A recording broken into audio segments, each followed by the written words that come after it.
Story: The Tree and the Carpenter. In a distant village stood an ancient tree that everyone loved. The elders sat beneath its shade, and children made swings from its strong branches. Its trunk was sturdy, and its leaves formed a green roof that protected people from the summer sun.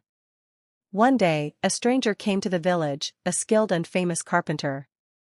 When he saw the tree, he smiled and said, "What a fine tree! Its wood would make a magnificent royal table.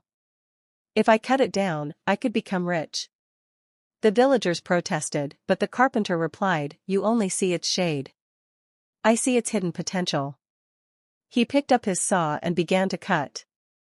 With every stroke, the tree sighed softly, but no one heard it, except a little boy who always played nearby.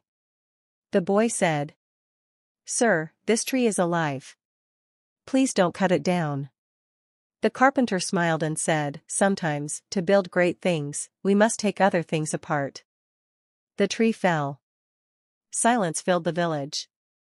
The carpenter took the wood and made beautiful tables, yet every time he worked on the wood, the scent of damp earth and the songs of birds echoed faintly around him. Years passed, and the carpenter grew old. One day he decided to return to the village. When he arrived, the place where the tree once stood was now a cracked, dry pit. The villagers looked weary, there was no shade left for them to rest under. He sat on the ground with a sigh. Beside the empty spot stood the boy from years ago, now a grown man. "You took the wood," the man said quietly, "but you also took away the shade." The old carpenter said nothing.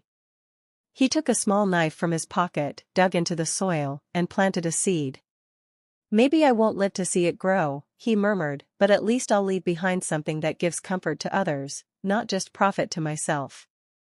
Years later, a young sapling stood tall there.